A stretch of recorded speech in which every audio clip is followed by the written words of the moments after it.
Give a little history on the winery. First of all, such a privilege and an honor to be here, to be part of this charity event. The menu looks phenomenal, and thank you all for coming and supporting. The Farniente Winery is a historic winery in Napa Valley, and it dates all the way back to 1885. There was a man named John Benson who went out west and struck it rich during the gold rush, and he wanted to use his wealth to build an oasis in Oakville in the Napa Valley. And he used his money to hire the #1 architect in San Francisco at the time. His name was Hamden McIntyre. And he designed and built such buildings as the Inglemuth Building, Chateau Montelena, and the original Christian Brothers Winery, which is now the Culinary Institute there in St. Helena. So if you had money and you wanted to make an impression, that's the guy you hired. So they built this beautiful stone building, and they called the winery Farniente. That's the original name of the winery. And John Benson probably got the name from the large Italian immigrant population that existed in the Napa Valley at the time. There's an old Italian saying, il dolce far niente, which means how sweet it is to do nothing. Living life without a care. Think of it as the Italian version of Hakuna Matata. So that's what John Benson did. He had a thriving winery. He probably laid in a hammock drinking his black muscat, 1885. And Farniente was a thriving winery all the way from 1885 until Prohibition, where it went out of business as many wineries did. And so the building lay dormant for many, many years until a man named Gil Nickel came out to Napa Valley to start a winery of his own. And he fell in love with the old stone building. He bought the property and he began renovating the building. And originally he was going to call his winery Nob Hill Cellars.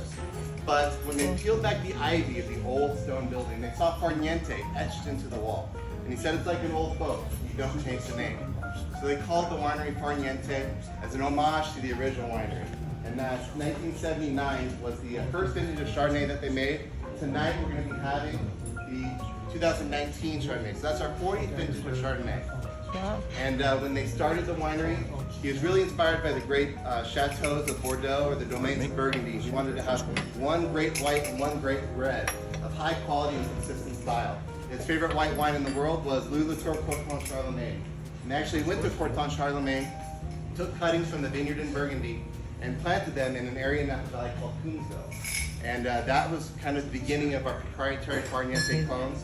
And we still source our Farniente Chardonnay from these old vines in Coonsville today. And we were inspired by those Burgundian wines. So when you taste this wine, it's not going to be that big, buttery style of Chardonnay. There's going to be some brightness, some acidity, and balance. And there will be some new French oak there as well. And it's a style we've really honed in over the last 40 years. And we like to say, if you don't like the 2019 tonight, guess what?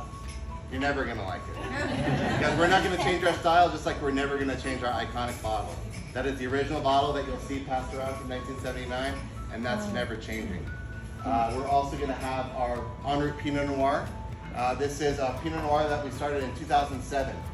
We always loved the Pinot Noirs coming out of the Russian River Valley. And we had the opportunity to buy a vineyard in Russian River called Amber Ridge, which was an old Costa Brown vineyard. And so we started that vineyard. And after a little bit of trial error, in 2005 we made a nickel Pinot Noir, but it wasn't very good. We were cab guys. We sold it all to cruise lines.